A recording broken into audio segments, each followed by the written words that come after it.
Velho Testamento, lição número 25.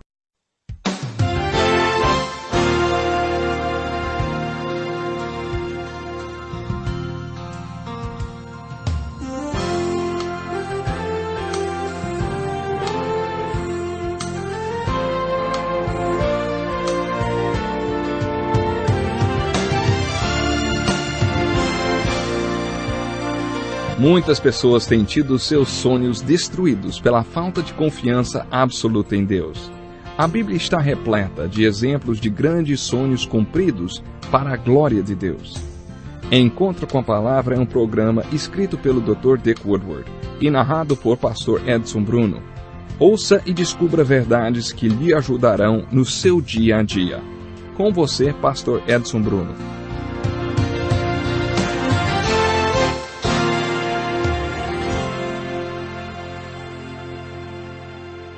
Muito obrigado, Darrell. É sempre um prazer nos encontrarmos para estudarmos juntos a Palavra de Deus. Bem-vindo a mais um Encontro com a Palavra. Continuamos nosso estudo no Velho Testamento, estudando agora o primeiro livro histórico, o livro de Josué. O livro de Josué, de certa forma, é o oposto do livro de Números. O livro de Números é uma ilustração da falta de fé. Ele conta que o povo hebreu não entrou na terra prometida das bênçãos de Deus porque não creu. Ele conta e ilustra as impressionantes consequências que um cristão pode vir a sofrer por causa da sua falta de fé. Nele lemos que o povo creu o suficiente para ser liberto do Egito, mas não creu o suficiente para entrar na terra prometida das bênçãos de Deus.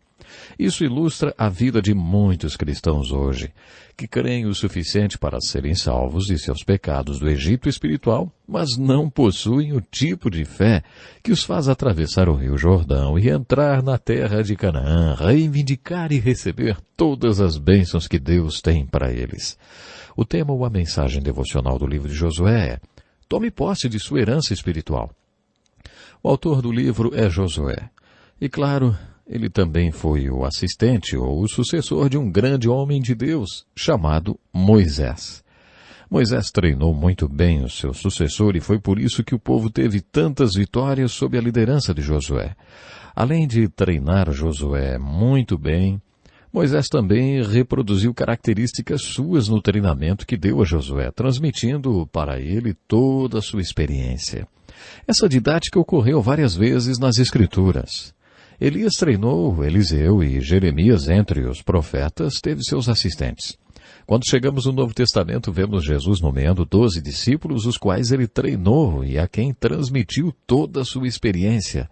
O apóstolo Paulo teve como assistente Timóteo. Vemos esse padrão se repetindo do Gênesis ao Apocalipse. Quando isso não acontece, as consequências são novamente impressionantes. Mas aconteceu aqui, bem no início dos livros históricos, onde também acompanhamos a transferência de liderança de Moisés para Josué. Os nomes Josué e Jesus são a mesma palavra. Jesus em grego e Josué, ou Yeshua, em hebraico. Provavelmente todos nós sabemos que Jesus significa Salvador ou Jeová salva, e Josué tem o mesmo significado. Portanto, a começar pelo nome, esse grande líder é uma figura de Cristo. Em termos de ministério, ele também é uma figura de Cristo. Na minha opinião, Moisés, o grande libertador, é uma figura de Cristo, o grande libertador supremo. Josué, entretanto, é uma figura de Cristo como Senhor, que não apenas nos salva e liberta, mas também nos leva à terra prometida das bênçãos espirituais. Podemos dizer que a palavra-chave da nossa salvação ou da libertação do Egito espiritual é crer. A palavra-chave para entrar na terra prometida das bênçãos espirituais de Deus é obedecer. De certa forma, estamos falando de fé quando falamos sobre obediência. A palavra fé significa compromisso, o tipo de compromisso que faz a pessoa obedecer. Josué tinha 40 anos na época do Êxodo. Lembre-se, Josué e Calebe foram os dois únicos sobreviventes da peregrinação pelo deserto, porque quando eles voltaram de espiar a terra de Canaã, foram os únicos que trouxeram um relatório positivo. Deus levou em conta a fé deles e isso garantiu a sua sobrevivência, assim como aconteceu com Abraão. Mas Josué tinha 80 anos quando recebeu seu chamado para liderar o povo na entrada da terra de Canaã e na conquista de 7 nações que defendiam suas terras e que eram mais fortes do que os israelitas. Quando morreu, Josué tinha 110 anos. E durante toda a sua vida demonstrou ser um homem de força, fidelidade, demonstrou liderança, genialidade militar e, acima de tudo, demonstrou muita fé. Ele não ouviu seu chamado de uma sarça ardente como Moisés. Ele não recebeu seu chamado diretamente de Deus. Ele recebeu seu chamado de um velho homem que conhecia Deus e que o conhecia também. Esse velho homem era Moisés, é claro. Quando estudamos a liderança de Josué, observamos um período de transição muito importante. Moisés recebeu a palavra de Deus no Monte Sinai, diretamente de Deus. O seu chamado também foi feito diretamente por Deus na sarça ardente. Agora lemos que Josué foi exortado a ler a palavra escrita de Deus, a palavra que tinha sido dada por Deus a Moisés. Essa prática não começou com os reis, começou com Josué. Quando assumiu a liderança, Josué foi informado que deveria obedecer aos mandamentos de Deus. Ele deveria ler os mandamentos de Deus e pensar neles dia e noite. Como já dissemos, a mensagem devocional do livro de Josué é a seguinte: tome posse da sua herança espiritual. Antes de dar a terra de Canaã ao povo de Israel, Deus já tinha prometido aos seus antepassados, Abraão, Isaque e Jacó. O título de propriedade da terra de Canaã era incondicional. Deus a deu incondicionalmente. Mas a conquista e a posse dessa terra estavam condicionadas. Vou enfatizar mais uma vez. A aplicação devocional do livro de Josué é uma figura da nossa bênção espiritual como cristãos. Quando nos achegamos com fé em Cristo, Deus nos dá todas as bênçãos espirituais que nós precisamos. O nosso título de propriedade dessas bênçãos é incondicional, mas a posse e a implementação dessas bênçãos em nossas vidas é condicional. Isso está ilustrado para nós no versículo-chave do livro. Josué, capítulo 1, versículo 3. É o texto-chave de todo o livro. Todos os livros da Bíblia têm um versículo ou um capítulo-chave que servem como um resumo de toda a mensagem do livro. Esse é o versículo-chave de todo o livro de Josué. Quando o povo de Deus estava prestes a atravessar o Rio Jordão e invadir Canaã, ouviram essas palavras: como prometia Moisés, todo lugar em que puserem os pés, eu darei a vocês. Vocês percebem? A terra foi toda dada a eles. Em termos de título de propriedade, eles eram todos dono. Sim, eram donos de tudo, mas não em termos de posse. A lei de possessão determinava que cada metro quadrado da terra de Canaã onde eles pusessem o pé seria dado a eles. Era isso que receberiam, nem mais, nem menos. A aplicação disso para nós é que acontece o mesmo com nossas bênçãos espirituais. A oração, as escrituras, a comunhão com os irmãos, a adoração, a alegria do ministério e o ser parte da solução de Deus para a obra que Ele está fazendo através do seu povo, isso são bênçãos espirituais que estão disponíveis para nós. Deus as dá a toda pessoa que crê.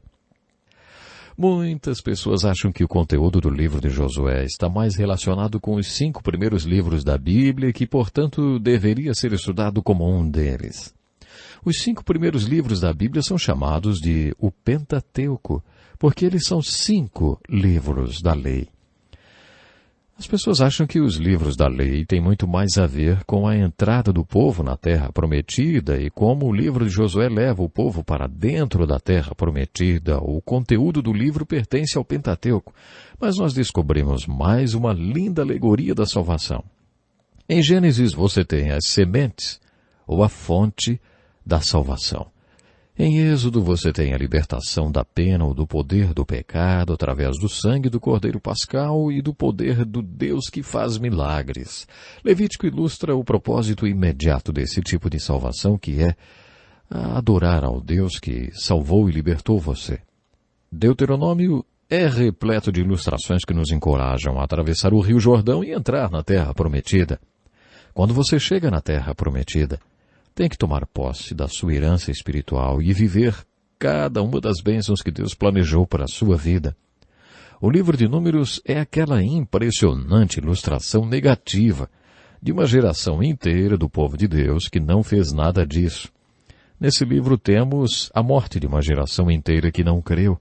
Mas como já dissemos, o livro de Josué é a antítese para o livro de Números. O livro de Números apresenta uma grande ilustração de falta de fé, enquanto o livro de Josué afirma: você pode tomar posse de toda a sua herança espiritual.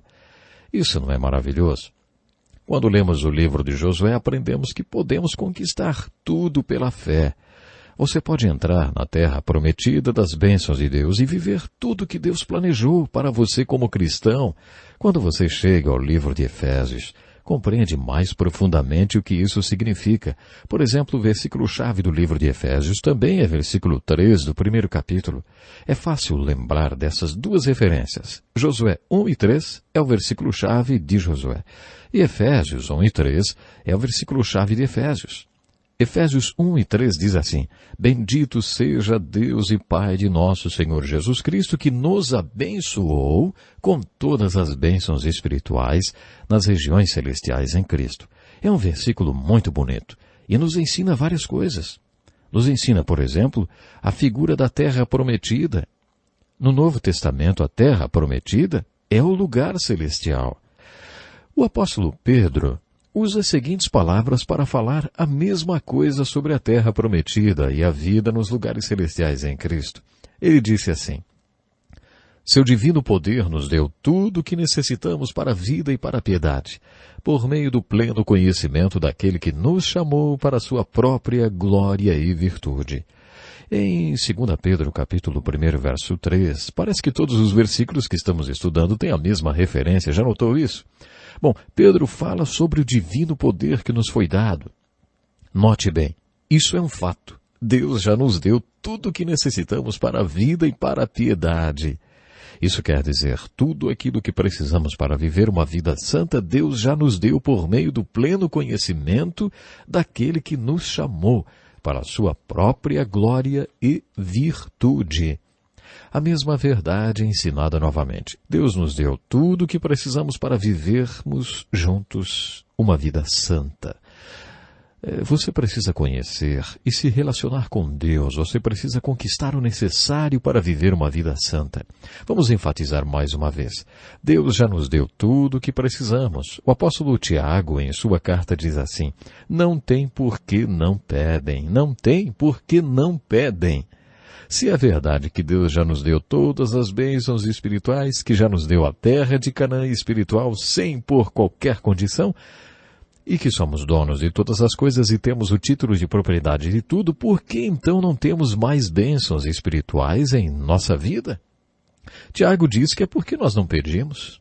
Essa é outra maneira de dizer o que os outros versículos dizem, e o que o livro de Josué vai repetir cerca de 16 vezes. É porque não cremos. Se todas as bênçãos estão à nossa disposição, por que não as pedimos? Porque não cremos. Deve ser por isso que não pedimos. Uma vez ouvi a história de um pastor que foi para o céu. Quando ele chegou lá, São Pedro lhe deu as boas-vindas. Ei, pastor João, o senhor já chegou? Venha comigo para eu lhe mostrar um pouco do céu. Pedro, com brilho nos olhos, leva o pastor num tour pelo céu. Enquanto caminhavam, o pastor perguntou: para que são todas aquelas caixas compridas e estreitas daquele lado? Pedro respondeu: você se lembra quando sua igreja precisava desesperadamente de bancos? Nós já estávamos com tudo encaixotado, pronto para mandar os bancos, mas você nunca pediu. Aí eles ficaram aí.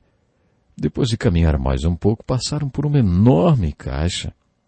Então o pastor perguntou: e aquilo? O que é aquilo? Pedro falou: lembra quando você estava precisando de um piano? Nós já estávamos com ele encaixotado, no engradado, tudo prontinho para mandar. Mas você nunca pediu o piano? Ficou aí.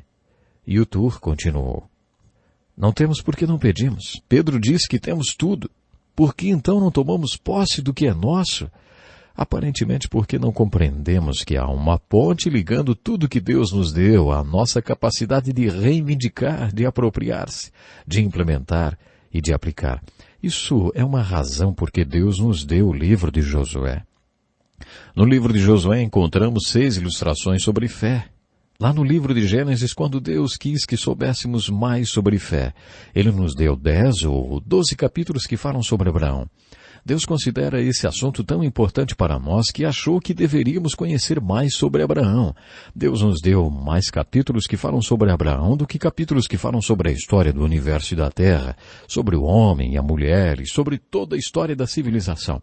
O espaço que Deus usou nas Escrituras para falar sobre Abraão é o dobro do espaço usado para falar sobre todas essas outras coisas. Isso porque temos que saber mais sobre fé. E Abraão ilustra a fé. Mas Deus não encerrou o assunto. Quando chegamos ao livro de Josué, encontramos 16 ilustrações importantes que falam sobre esse mesmo assunto. O que é a fé? Como ela funciona? Isso porque fé é a peça principal. Nós temos tudo. Temos a terra de Canaã espiritual, mas não a possuímos. Isso porque não compreendemos realmente o que é fé. O apóstolo Paulo escreveu um versículo muito importante sobre fé. Em 2 Coríntios capítulo 9, verso 8, ele ilustra Canaã da seguinte maneira: Deus é poderoso para fazer abundar em vós toda a graça, a fim de que, tendo sempre em tudo toda a suficiência, abundeis em toda boa obra. Você percebeu quantos superlativos há nesse versículo? Deus é poderoso para fazer abundar em vós toda a graça, para que você, tendo suficiência em todas as coisas, possa abundar em toda boa obra. Esse versículo está falando sobre graça. Em grego, a palavra graça é charis. Graça é a bênção ou favor de Deus que não merecemos. A graça se apresenta de muitas formas. Ela vem na forma do poder de Deus, na força para se viver uma vida santa. Portanto, a palavra graça é uma boa figura da terra prometida e das bênçãos espirituais. Quando a graça atua em nossa vida, quando você tem fé para se apropriar da graça, a palavra em grego passa a ser chamada de carisma. E como essa palavra é importante, que conceito importante. Veja bem, esse versículo afirma que Deus pode fazer toda a graça abundar para você. Não é um pouquinho de graça escorrendo em sua direção, não.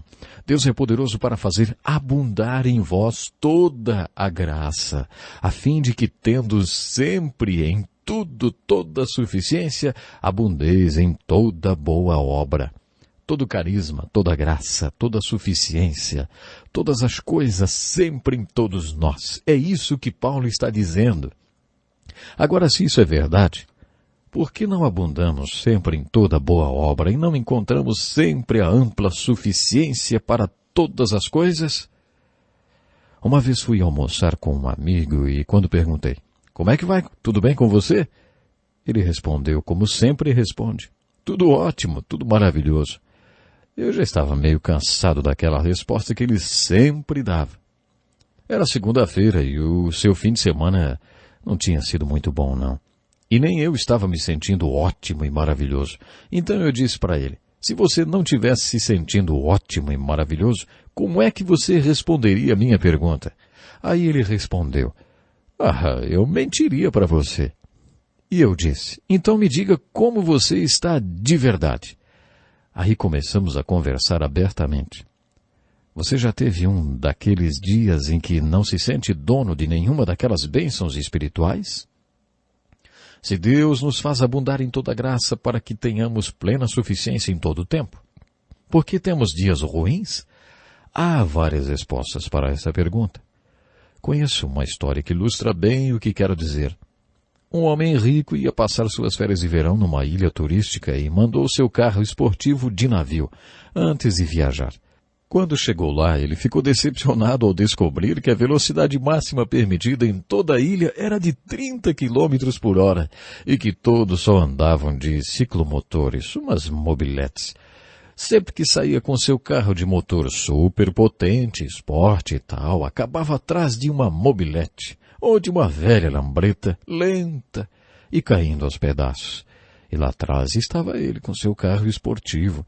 Um dia, quando ele estava atrás de mais um velhinho e não aguentava mais aquilo, ele trocou de marcha e fez uma ultrapassagem. Acelerou até 45 quilômetros por hora. Aconteceu que o velhinho que estava na lambreta logo alcançou.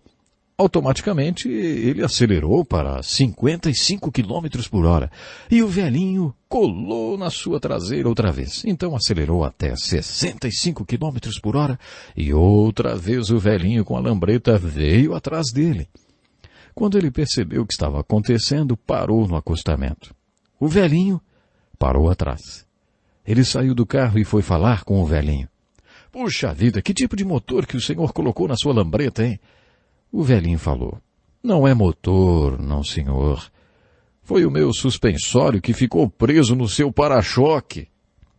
Pois bem, a razão pela qual muitos cristãos, quando tentam seguir a Cristo, são inconstantes é porque estão presos a alguém que tem um motor turbinado espiritualmente. Acho que essa é uma das respostas para aquela pergunta. Se Deus pode nos fazer abundar em toda graça, por que não temos mais força espiritual, então?